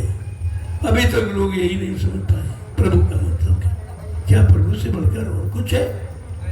अब तुम प्रभु को नहीं समझ पा रहे हो, नहीं वहां तक पहुंच पा रहे हो, तो समझने के लिए आपको सत्संग, सत्य का संग, सत्य का संग जहां हो और जिसमें सत्संग करने की उज्जवल भावना हो, पवित्र, आपको सत्संग करना चाहिए। सुनना सुनाना नहीं, करना चाहिए। सत्संग किया जाता, करिए नित्य सत्संग, बाधा सकल मिठाए, फिर ऐसा अवसर ना मिले दुर्लभ नर्तन पाए। हर रोज हर रोज प्रतिरोज सत्संग करो, सुनो सुनाओ, पढ़ो पढ़ाओ नहीं, करो। जब करोगे तो करने का अनुभव, अब करने का अनुभव सच्चा है। जो काम अच्छा बुरा कोई भी कर डालो तो आप उसके बारे में अच्छी तरीके से जान जाएंगे। लेकिन सुनने वाला, पढ़ने वाला, ये बहुत सत्य। अब भूल ही गए हो, फिर जिसने लिखा, किस स्थिति परिस्थिति में लिखा उसने, उसके सामने कैसी समस्या थी, कैसा वातावरण था, कैसे लोग थे, उनके विचार क्या थे, तो उसने लिख दिया। कोई जरूरी है कि तुम्हारे पर वो लिखा लागू हो जाए? वो तो समय की बात है। आज समय कुछ और है, जो लिखा गया उस समय कुछ और था। अगर उसको लागू करो तो ऐसा मन मरता ऐसा झूठ लिखा। वो अपने समय का सत्य है, तुम्हारे समय का सत्य नहीं। जितने नाम आए अपने समय के सत्य थे, लेकिन तुम्हारे समय का प्रभु नाम सत्य, प्रभु ही सत्य है और प्रभु की सत्ता सत्य है। और प्रभु ये यानी सत्य काम करने के लिए आया है और सबको सतलोक सचखंड पहुंचाने के लिए आया। अपना काम करेगा वो काम करेगा। तो संत रविदास जी जो मीराबाई के गुरु थे, उन्होंने अपनी ज्ञान पोथी में लिखा है भविष्यवाणी। ये त्रिकालदर्शी होते हैं, भूत भविष्य वर्तमान के जानकार होते हैं। सैकड़ों साल पहले आए और तब लिखा और आज वो लागू हो रहा है। देखो कितने दूरगामी, कितने दूरदर्शी होते हैं कि जो इतने पहले के समय को अपने समय में कह दिया। कहा कि ये भारत देश है, ये भारत भूमि है, जिसने भारत भूमि को सताया। देखिए कितनी बड़ी बात की। जितने भारत भूमि को सताया, लूटा। लूटने वाले कौन, उसका नाम भी उन्होंने दिया, जबकि उस समय ये नाम नहीं थे प्रचलित। नेता, मंत्री और अधिकारी, उस समय ये नहीं थे, कुछ ये व्यवस्था नहीं थी। लेकिन महापुरुष कितने त्रिकालदर्शी हैं, जो सारी व्यवस्था को देख के पहले ही बता रहे हैं कि इस भारत देश की व्यवस्था को किसने लूटा, किसने किसने बिगाड़ा। वो स्वार्थी लोग कौन है कि नेता, मंत्री और अधिकारी, इनको जान बचाना होगा भारी। अब आगे इनको अपनी अपनी जान बचाना बड़ा मुश्किल हो जाएगा, क्योंकि सत्य निर्णय लेने जा रहा। सतयुग आ रहा है, कलयुग जा रहा है, इसीलिए कलयुगी व्यवस्था समाप्त हो जाएगी और सतयुगी व्यवस्था लागू हो जाएगी। क्या कह रहे हैं? नेता, मंत्री और अधिकारी, इसने भारत भूमि सताई। इन लोगों ने भारत भूमि को सताया, लूटा है अपना स्वार्थ, लोभ लालच हल करने के लिए। तो क्या कह रहे हैं? नेता, मंत्री और अधिकारी, इनको जान बचाना होगा भारी। एक दिन ये छोड़ के मैदान भगेंगे, अपने अपने घरों में छिपेंगे। लेकिन महापुरुष क्या करेगा? वो किस लिए आए हैं? वो किस लिए शांत बैठे हैं? वो बैठे नहीं है, वो इनकी व्यवस्था को देख रहे हैं। इन्होंने धन छिपा के किस देश की, किस बैंक में, किस खाते में, किस कोड नंबर पर किसका कितना कितना जमा है, ये सब नोट किया। ऐसा नहीं है अब कहा तो तुम कह दो कि हमारा कोई पैसा नहीं है, मैं उसको निकाल के ले आऊं, मेरे पास व्यवस्था है वो पैसा निकालने की, उस व्यवस्था का नाम है दूरदर्शी। ये व्यवस्था, इसके द्वारा ये धन निकाल के लाया जाएगा, देश सेवा में लगा दिया जाएगा, सज्जुग तुम्हारे सामने खड़ा दिखाई देगा। ये व्यवस्था है। तो कहा भाई ये तो सब होगा ही, तुम कहाँ छिपोगे? ये सोचते हैं कि हमने तो विदेशी बैंकों में पैसा जमा कर लिया और भारत से चोरी करके बताया नहीं, लेकिन महात्माओं की आंख में तुम धूल नहीं झोंक सकते। उनके पास दिव्य दृष्टि है। जब तुम ले जा रहे थे तभी वो देख रहे थे और रख रहे थे तभी देख रहे थे। अब कहते कि तुमने रखकर जो चोरी की वो भी देख रहा हूँ और जिस भाव से किया वो भी देख रहा हूँ, लेकिन तुम्हारा ये चलने वाला नहीं। ये भारत देश की गाड़ी कमाई है, इसको कोई चुरा छिपा के खर्च नहीं कर सकता। तो कहा इनको सबको निकाल के ले आऊंगा, देश सेवा में लगाऊंगा और सज्जुग तुम्हारे सामने खड़ा दिखा दे। ये सज्जुग है, इसको कहते हैं। सज्जुग माने व्यवस्था। सज्जुग कोई आदमी का नाम नहीं है तो बाबा जी पकड़ के ले आएंगे आपको दिखा। सत्य व्यवस्था, आंखें सत्य देखने लगे, कान सत्य सुनने लगे, वाणी सत्य बोलने लगे, पैरों से सच्ची जगह चल के जाने लगो, हाथों से सद्धर्म सेवा करने लगो, बुद्धि से सच्चा निर्णय लेने लगो। तो क्या इसी का नाम सज्जुग है? सज्जुग माने व्यवस्था। व्यवस्था का नाम सज्जुग। और वही व्यवस्था आपको चाहिए तो व्यवस्था इससे तो नहीं मिल जाएगी। उसके लिए आपको उनसे आगे बढ़ना होगा, उनसे आगे काम करना होगा, उनसे अच्छे काम करना पड़ेगा। वो स्वार्थ लोभ लालच का काम करते, तुम्हें सेवा धर्मार्थ परमार्थ करना होगा, तब ये काट है उसका। और ऐसे कुछ कहने से नहीं, ऐसे कोई सुनने वाला नहीं। भाई किसी से कहोगे तो वो क्यों बंद करेगा? जिसको लाभ मिल रहा है, जिसका स्वार्थ हल हो रहा, तुम्हारे सत्य कहने से कहो मान जाएगा? लेकिन नहीं, दबाव बनाना है। दबाव क्या है? जनमत। ये दबाव, जनमत के सिवा कुछ कोई दबाव नहीं, वो हमें आपको तैयार करना। मैंने जब शुरुआत की थी अभी 28 मई 2012 से, एक भी आदमी मेरे साथ नहीं। कितनी मेहनत की देखिए आप इसको, रात दिन 12 वर्ष रात दिन मेहनत की, क्योंकि एक आदमी नहीं था। अब तो करोड़ों, अब तो करोड़ों की संख्या। लेकिन अभी भर्ती हुई है, उनको ट्रेनिंग नहीं मिली, प्रशिक्षण नहीं मिला, कभी इस बात की। अब धीरे धीरे उनको सत्य के रास्ते पर चलाना, सत्य की परिभाषा बताना, सत्कर्म की जानकारी देना, मानवीय खान पान की जानकारी देना, अपनी भारतीयता की जानकारी देना, अपनी हिंदुस्तान की गौरव गरिमा को बताना, ये जरूरी है। बगैर इसके कुछ नहीं। मैंने ये आवाजें बिल्कुल अलग लगा दी, किसी ने नहीं लगाई आज तक। ये विश्व का इतिहास है, जो मैंने कहा किसी ने नहीं कहा कि आप शाकाहारी हो जाओ। कोई राजा, कोई धर्माचार, कोई मंदिर मस्जिद कहीं से कोई आवाज नहीं निकली कि भाई शाकाहारी होना चाहिए। कोई रामायण गीता भागवत वो भी संदेश नहीं दे रही, सब मौन है बिल्कुल। मैंने कहा कि भाई शाकाहारी हो जाओ, और शाकाहारी हमारा जन्म सिद्ध अधिकार है। हम माँ के पेट से जन्म लिए, हम सब आप तो शाकाहारी आप पैदा हुए थे, मांसाहारी नहीं पैदा हुए। और तुम्हारा भोजन शाकाहारी है, क्योंकि पैदा होने के वक्त माँ ने अंडा नहीं खिलाया, शराब नहीं पिलाई, मुर्गा मीट कुछ नहीं खिलाया, आपको अपना दूध पिलाया। ये दूध शुद्ध शाकाहार। तो आप तो जन्म से शाकाहारी। और 3 गुण लेकर इंसान पैदा होता, शाकाहारी, सदाचारी और ब्रह्मचारी। ये तीनों गुण आप में थे। अब आपके पास पहले गुण नहीं रहा कि आप शाकाहारी नहीं रहे। परेशानी आने का कारण ये है कि जो प्रथम गुण था, उस गुण से आप अलग हो गए, परेशान हो गए। जब शाकाहारी नहीं रहे तो सदाचारी बनने का प्रश्न नहीं, और ब्रह्मचारी होने का भी प्रश्न नहीं। तो शाकाहार पर निर्भर है।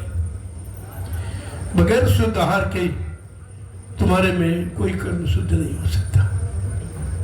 इसलिए दूसरा मैंने ऐलान किया है अगर आप हिंदुस्तानी हो तो अपनी मातृभाषा हिंदी और संस्कृत को नमन करो, प्रणाम करो, अपनी जबान पर उसको जगह दो।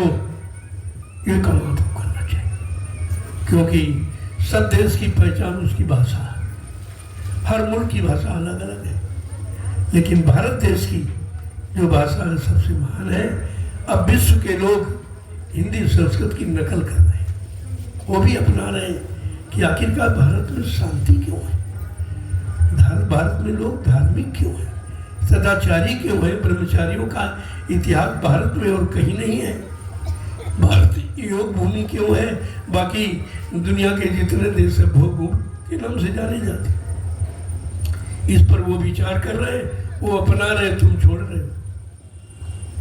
इसलिए हमारी मातृभाषा हिंदी और संस्कृत। आगे हिंदी संस्कृत में ही संविधान बनेगा। जो सज्जू का संविधान होगा वो हिंदी संस्कृत में होगा। इसलिए इसकी प्रधानता बहुत जरूरी है और हम सबको उसकी तैयारी करनी चाहिए।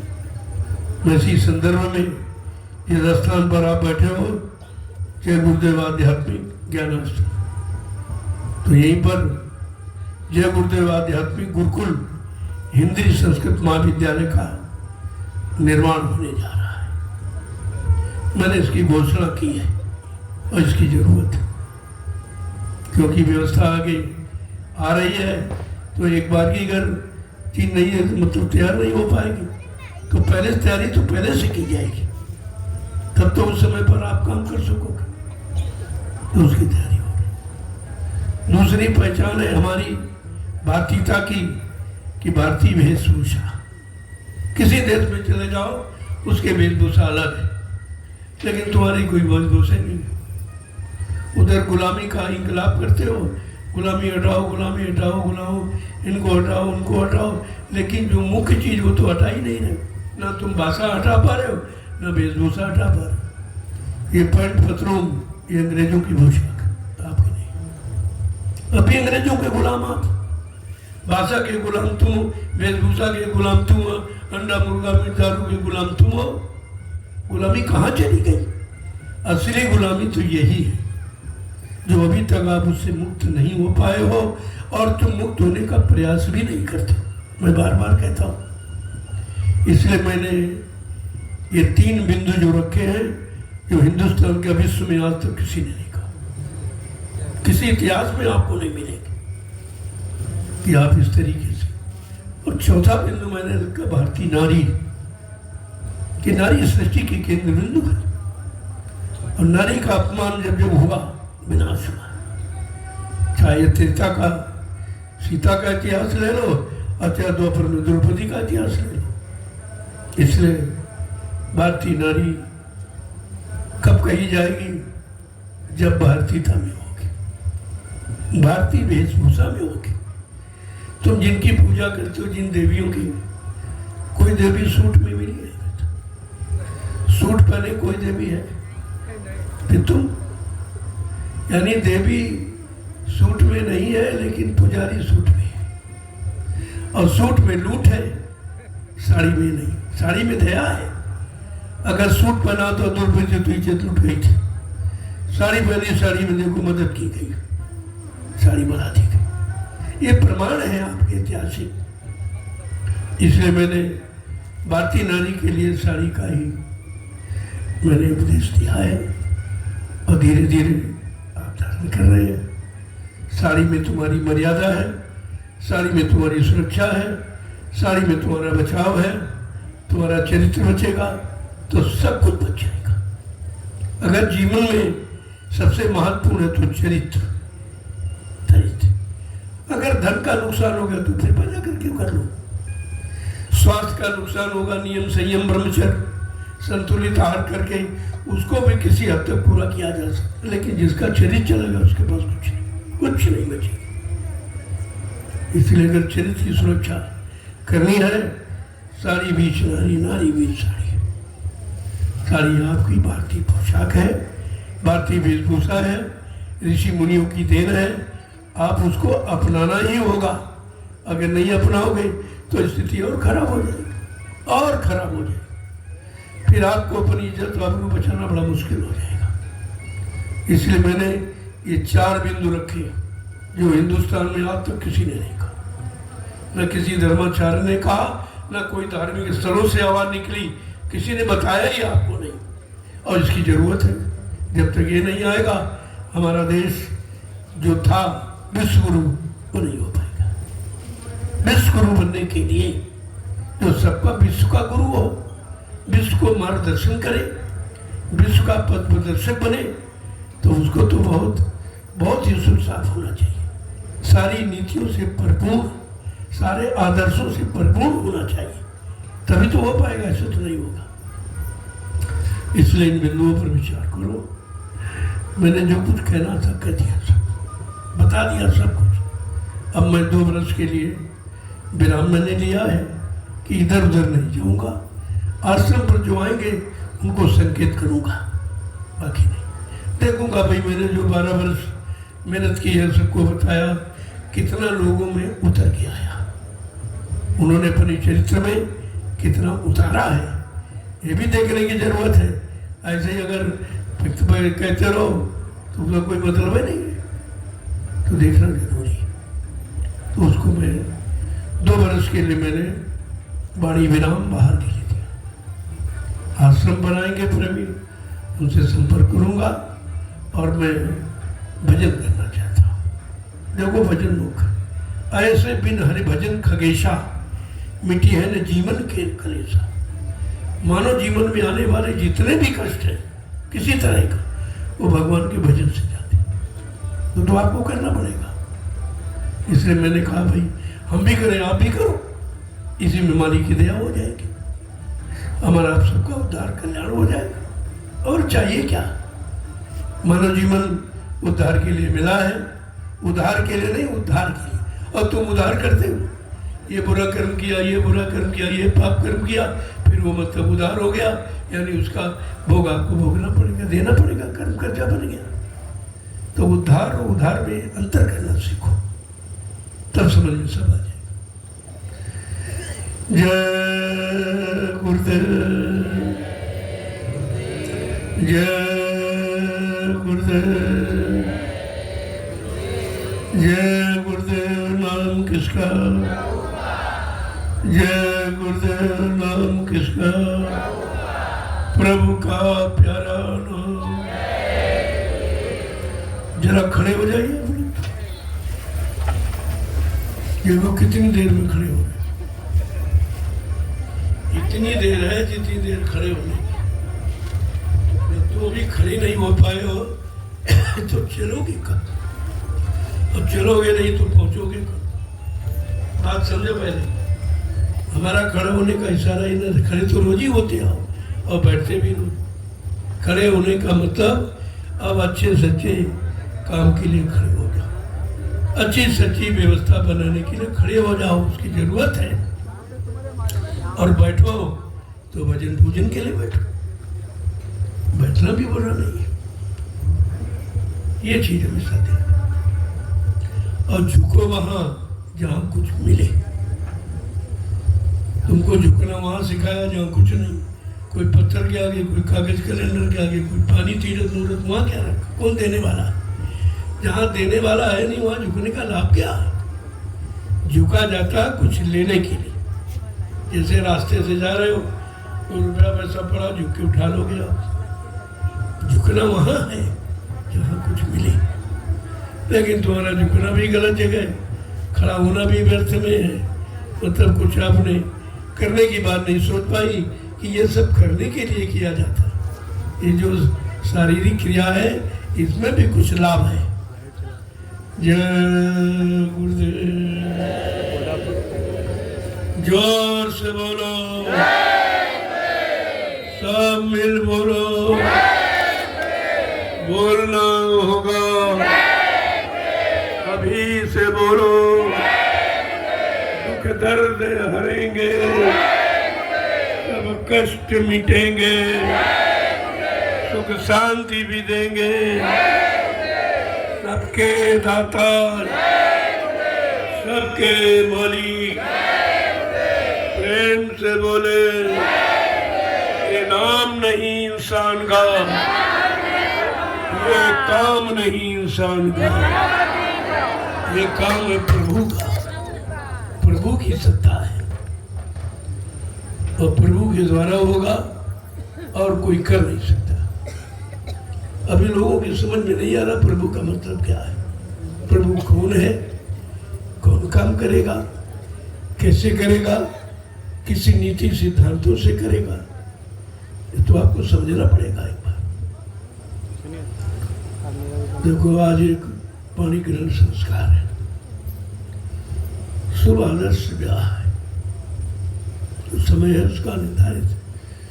मैं समय के पहले आ गया कि थोड़ा सा संदेश हो जाए और इसके बाद वो अभिकार पूरा हो जाएगा, क्योंकि गृहस्थ आश्रम में प्रवेश लेने की ये उत्तम घड़ी है, शुभ घड़ी है।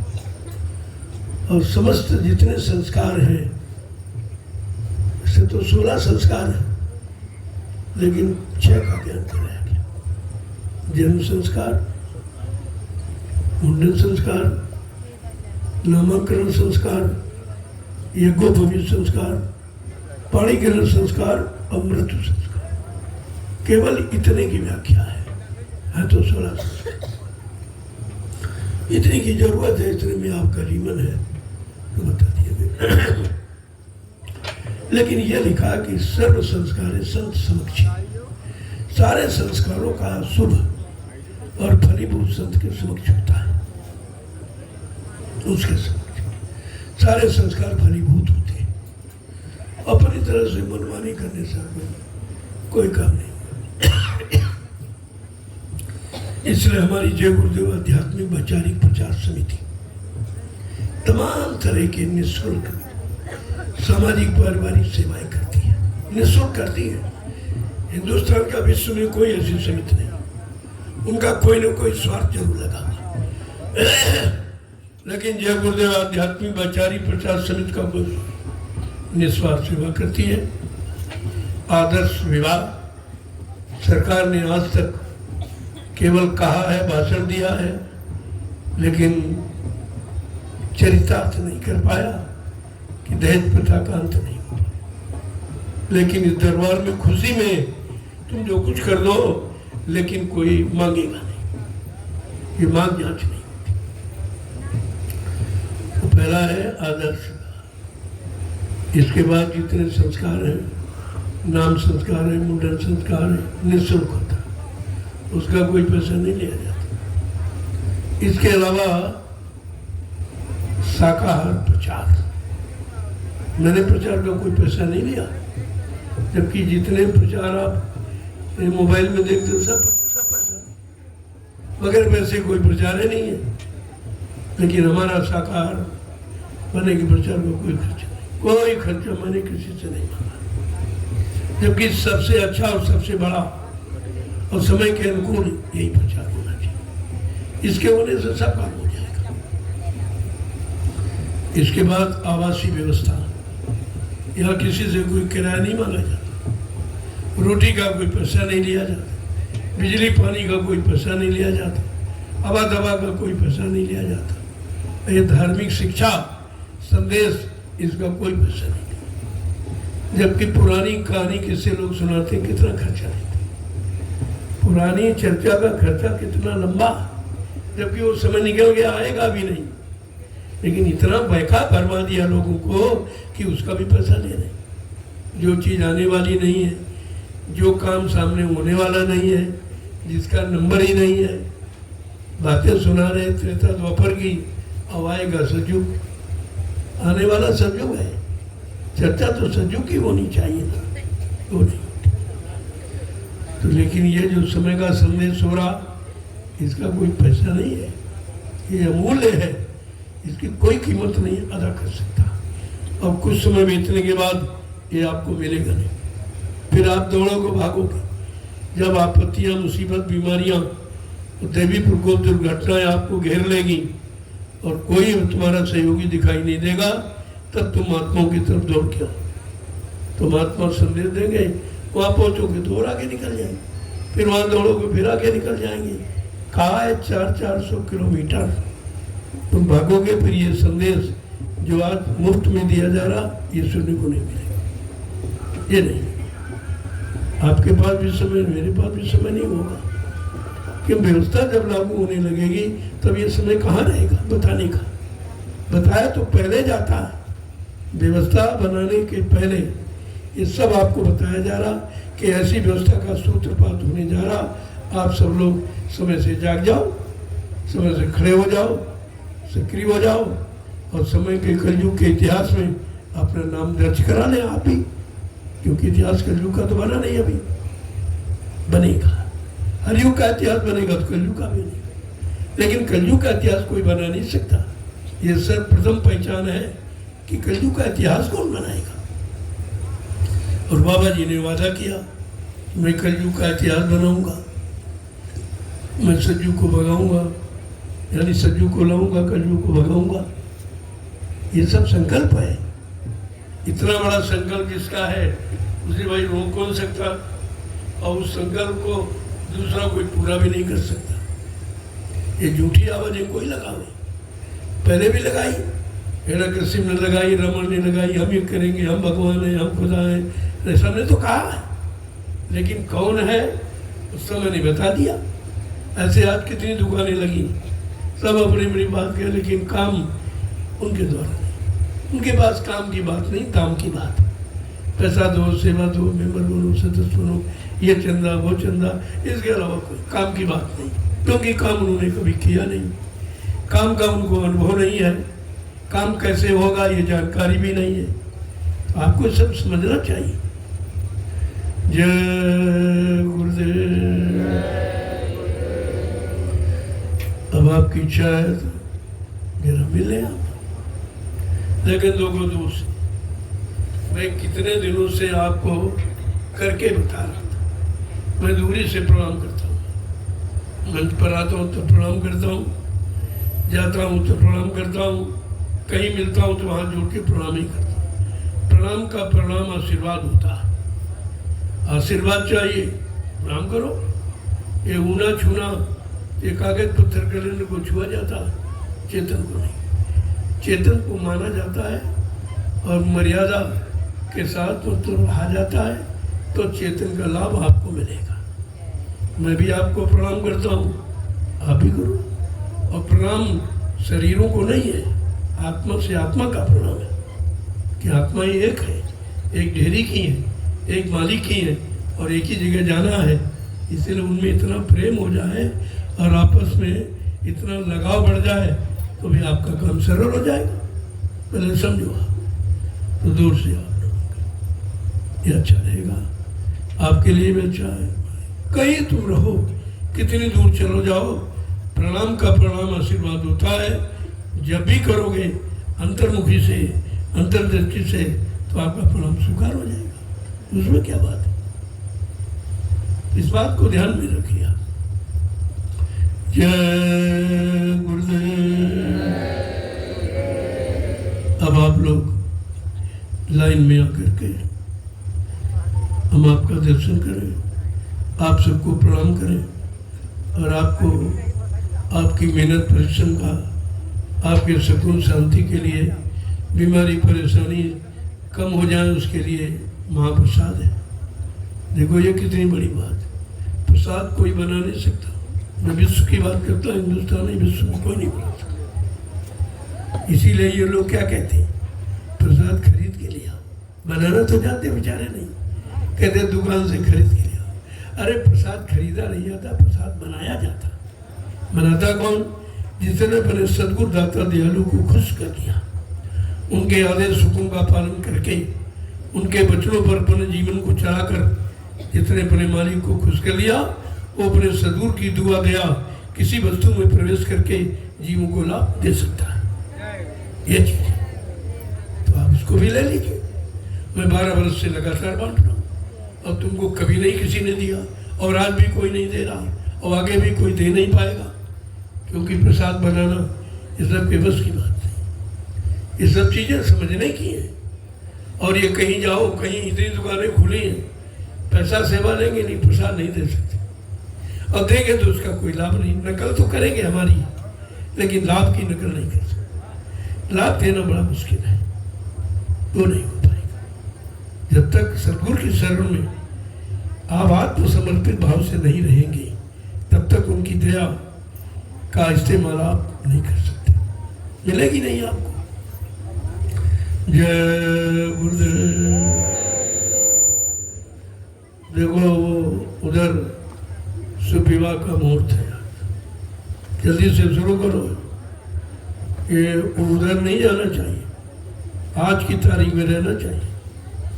तुम समझते तो हो नहीं, दुनियादार के लोग शादी किसी तारीख में तय करते 12 के बाद 1 बजे बारात ही लाते हैं, तो उनका ये मुहूर्त खत्म हो जाता, इसीलिए उसका लाभ नहीं मिलता इनको, कोई लाभ नहीं मिलता।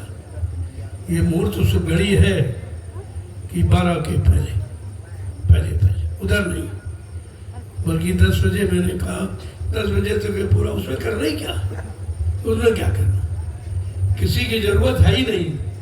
मियाँ बीबी राजी तो क्या करेगा काजी, किसी की जरूरत नहीं। ये एक गवाह होते, ये बारात क्या है, गवाह, इतने गवाही। यहाँ तो इतने गवाह है, ऐसी तो दुनिया में कोई बारात है ही नहीं किसी की, और कोई ला नहीं पाया। और ऐसे बाराती जो भोजन अपना करते, नाश्ता अपना करते, और सहयोग तुम्हारे में। क्या ऐसा भी कोई स्थान है, ऐसी कोई जगह है, या किसी ने ऐसा करके दिखाया, ऐसी बारात कोई ला सकता? इस पर आपको विचार करना चाहिए। ये आश्रम की मर्यादा है, तो आप इसको देखिए और प्रसाद ले लीजिए। अब देखिए आप किस तरह से, तो जल्दी से इसको निपटाओ। ये श्लोक की बात, पर लोक की श्लोक की नहीं, श्लोक की उसमें श्लोक लिखा हुआ है। इस श्लोक, अगर इस श्लोक में रहना है तो भाई इसकी बात माने। तो 4 वेदों में 1 लाख श्लोक है, 1 लाख 80,000 कर्मकांड, 16,000 उपासना कांड, मात्र ज्ञान कांड के 4 लाख, इससे ज्यादा नहीं, 4,000 श्लोक है।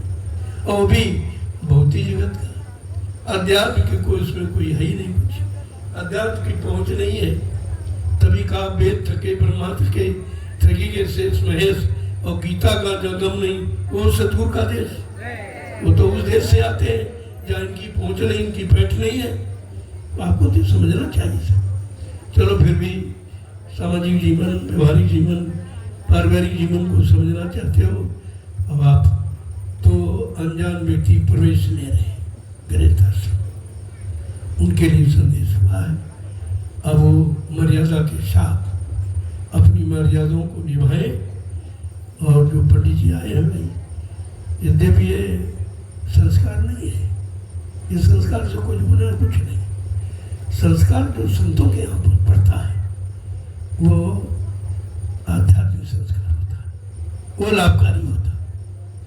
ये तो आप शादी विवाह करते उसी दिन विधवा हो जाती है, कौन सा मुहूर्त था इनका, कहाँ श्लोक चला गया। तो श्लोक इनका बनाया नहीं है, कितनी पौराणिक व्यवस्था है। उस समय लोगों में ऐसे विचार थे, ऐसा अच्छा खान पान था, ऐसे मतलब उनके अच्छे कर्म थे, उनके लिए विधान बनाया गया था। और विधान बनाने वाले ऋषि मुनि महात्मा थे, योगी थे, ये भोगी सब सुनाते बताते, इसीलिए तो उसका प्रभाव नहीं पड़ता, कोई प्रभाव नहीं पड़ता। इसलिए जल्दी से इसको निपटाओ। ये 7 शर्तें, और एक भी शर्त, जैसे राजनीतिक लोग शपथ ग्रहण करते हैं, ईश्वर को साक्षी करके एक भी काम नहीं, ईश्वर को भी नहीं डरते, उसको भी खा जाते, वो भी जेब में पड़ा ईश्वर भी उनकी। तो ऐसे से आप उम्मीद क्या करोगे, जिसमें भगवान की धारणा ने वो इंसान को क्या देगा, क्या इंसानियत उसमें है ही नहीं, वो इंसान को समझता ही कुछ नहीं है। तो जल्दी से इसको निपटाइए आप, मुहूर्त के अंतर्गत इस काम को कर लीजिए। हमारा तो प्रभु नाम से ही सब हो जाता है। जय गुरुदेव नाम प्रभु का बोला, काम हो गया, करना क्या होगा।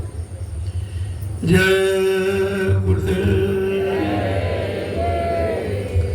अब आप लोग प्रसाद ले लो, तब तक वो लोग अपना उधर काम करें। मैंने सब कह दिया, बता दिया, अब हमारी जरूरत नहीं है। अब आप जल्दी से इसको निपटाइए, ताकि मुहूर्त के अंतर्गत जो काम होता है वो शुभ होता है। इसके बाद करोगे तुम जानो तुम्हारा काम जानो, हम कोई शिकायत सुनने वाले नहीं। बात हमने पहले बता दिया। चलो देखो आगे जीवन रक्षक गुरु पूजा महान पर्व 7 जुलाई से 12 जुलाई तक इसी स्थान पर होगा, इसी स्थान पर होगा, मनाया जाएगा। जितने गुरु प्रेमी हैं, जितने धर्म प्रेमी हैं, जितने समाज प्रेमी, देश प्रेमी हैं, मैं तो सबसे प्रार्थना करता हूँ कि आप लोग आकर इस गुरु पूजा पावन पर्व में अपनी जीवन की रक्षा की सुरक्षा का संदेश जरूर सुननी चाहिए। ये कहीं नहीं होता, ये कोई नहीं आपको सुनाए बताएगा। मनाते तो हैं, पर्व नहीं मनाया, गुरु को मनाया जाता है, खुश किया जाता है। वो कैसे खुश होंगे? और जिनका गुरु ही नहीं वो किसको खुश करेंगे? भाई फोटो थोड़ी काम करेगी मौजूदा। अब इन्होंने तो प्रचार कर दिया, मर गए, इनको जानकारी कुछ नहीं है। ये चीज़ें कहीं मरने वाली हैं। जो काम करने है अपना काम करके जाएगा, तो उसके बारे में कुछ जानते ही नहीं हो। क्यों, कैसा काम करेंगे, किस तरीके से करेंगे, उनकी क्या काम करने की योजना है, कैसी भूमिका, तो आप तो कुछ जानते नहीं हो। जो कुछ कह दिया उसे शोर मचाने लगते हो। तो अब आप प्रसाद ले लीजिए। जय गुरुदेव, जय गुरुदेव। देखो ये बाहर का जो मैदान गेट पर ये विद्यालय का प्रांगण है, इसमें कोई आवासीय व्यवस्था दुकान को अलाप नहीं करेंगे। बाद में आपसे कहा जाए फिर आपको तकलीफ होगी कि हमको भगाया जा रहा है। भगाया नहीं जा रहा, आपको समझाया जा रहा, आपको सहयोगी बनाया जा रहा। यहाँ भगाने की भावना हटाने की नहीं होती, समझो उसको। जब तुम्ही लोग आदेश नहीं मानोगे तो दूसरे कैसे मानेंगे? तो आप ये व्यवस्था को समझिए। इसलिए दुकानें मैंने कहा पीछे लगा लो, पीछे, और एक साइड में दुकानें कर लो, एक साइड में आवाज कर लो, बीच में रास्ता रखो तो मैं आपका दर्शन कर सकूँ, समय पर गाड़ी से निकल सकूँ। और कितनी बढ़िया व्यवस्था दिखाई दी। एक तरफ दुकान, एक तरफ आवास। थोड़ा पीछे हटा लीजिए। वैसे जो ये आसन की बाउंड्री है ये बिल्कुल सीधी जाएगी, यही सीधी जाएगी। ये विद्यालय का प्लान होगा। तो पहले से हम इसीलिए आपकी भाई थोड़ा बना अलग मजबूत व्यवस्था बना लो, बाद में हटानी पड़े तो आपको तकलीफ होगी। तो व्यवस्था तो पहले से आपको मैंने बता रहा हूँ। और धीरे धीरे गुरु पूर्णिमा की कार्यक्रम के पहले कह रहा हूँ इसको उधर पीछे कर, पीछे हटा लो आप। जैसे इधर है ऐसे उधर बच जाएगा। ये चीज़ है, किसी चीज़ को मर्यादित ढंग से, व्यवस्थित ढंग से जब करोगे तो उसका लाभ तुमको भी मिलेगा और तुम सबको लाभ दे सकोगे। मैं हटाता भगाता नहीं हूँ, मैं तो एक व्यवस्था की बात बताता कि आगे ऐसी व्यवस्था बनने जा रही है तो उसमें थोड़ा आपको परेशानी न हो तो पहले से उधर पीछे बना लो। और जगह पड़ी है, जगह कमी नहीं, जगह बहुत है। अब तुम यही हट जिद करो, नहीं नहीं यही तो, वो नहीं, वो व्यवस्था तुम्हारी नहीं है, वो व्यवस्था विद्यालय की है। इसलिए वहाँ से आपको थोड़ा पीछे रहने की बात कर रहा हूँ, पीछे थोड़ा बना लो। अभी तो समय है, गुरु पूर्णिमा के तो अभी काफ़ी दिन है, तब तक आप फिर से बना लोगे, फिर वैसे बन जाएगा। एक साइड में अपनी दुकानें कर लो और एक साइड में आवास और बीच में रास्ता छोड़ दो। आने जाने, आपको भी आने जाना, कभी हमारी इच्छा हुई कि भाई देख लें आवासीय व्यवस्था कैसी है, दुकानदारों ने कैसी व्यवस्था बनाई है लोगों को आने जाने की, तो आपके लिए बढ़िया रहेगा। समझ लोगे तो आसान हो जाए, उलझ जाओगे परेशान हो जाओगे। जय गुरुदेव। अभी तो आप जहाँ लगाए कोई बात नहीं है, लेकिन अगर आप अभी से नहीं करोगे तो फिर कैसे कर पाओगे? तो गुरु पूर्णिमा तक ये व्यवस्था आपकी बढ़िया हो जानी चाहिए। और आगे जहाँ दुकानी वहाँ कार्यालय बनेगी, क्योंकि कार्यालय भी नहीं बनेगा आपका। बगैर कार्यालय के कार्य को सुचारू रूप से चलाया नहीं जा सकता। प्रेमियों को जानकारी नहीं मिल पाएगी। तो जितने कार्यालय हैं वो सब उसी लाइन में बना दिए जाएंगे, ताकि आपको जो आने वाले लोग हैं उनको सुविधा मिले, उनको जानकारी मिले। जय गुरुदेव। चलो आप लोग विश्राम।